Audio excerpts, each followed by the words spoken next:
झालेले आहे। सर्व जनतेला मी धन्यवाद देतो। सर्व नागरिक हातकन तालुक्यातल्या एवढ्या मोठ्या प्रमाणात मला विजय मिळवून दिला त्याबद्दल मी त्यांचा मनपूर्वक आभार मानतो।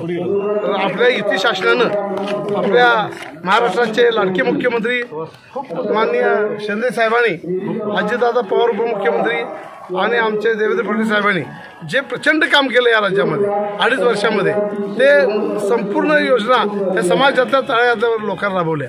लाडक्या बहिणींना मदत केली, शेतकऱ्यांना मदत केली, त्यामुळे संपूर्ण जनतेने विश्वास ठेवून आज आमच्या महाराष्ट्रामध्ये युतीला परत संधी दिली आहे। कोल्हापूर जिल्ह्यात महायुतीच्या सीटा बऱ्यापैकी सगळ्या आलेल्या आहेत, काय वाटते तुम्हाला? का आमचे सगळे नेते एक झाले, माडिक साहेब आमचे, आप्पा माडिक आहेत, धनंजय माडिक आहेत, आमचे सावकर साहेबांनी ह्या सर्व घटना घडवल्या, कोरे सावकर साहेबांनी, त्याचबरोबर आमचे प्रकाश अण्णा आवाडे यांनी तर सरपूर्ण ताकदीने, दादा माने, यड्रावकर साहेब, ही सर्व मंडळी एकत्र आली विकास कामासाठी। हळवणकर साहेब, सुरेश हळवणकर साहेब, ही सर्व मंडळी विकास कामासाठी एकत्र आली आणि ह्या जिल्ह्याचा विकास महत्त्वाचा आहे। राजकारणापेक्षा विकास करण्यासाठी ही सर्व मंडळी आल्यामुळं आजचा विजय झाला आहे। सर्व आज विनर सीटा आल्यात, याचं सगळं श्रेय या लोकांचं आहे।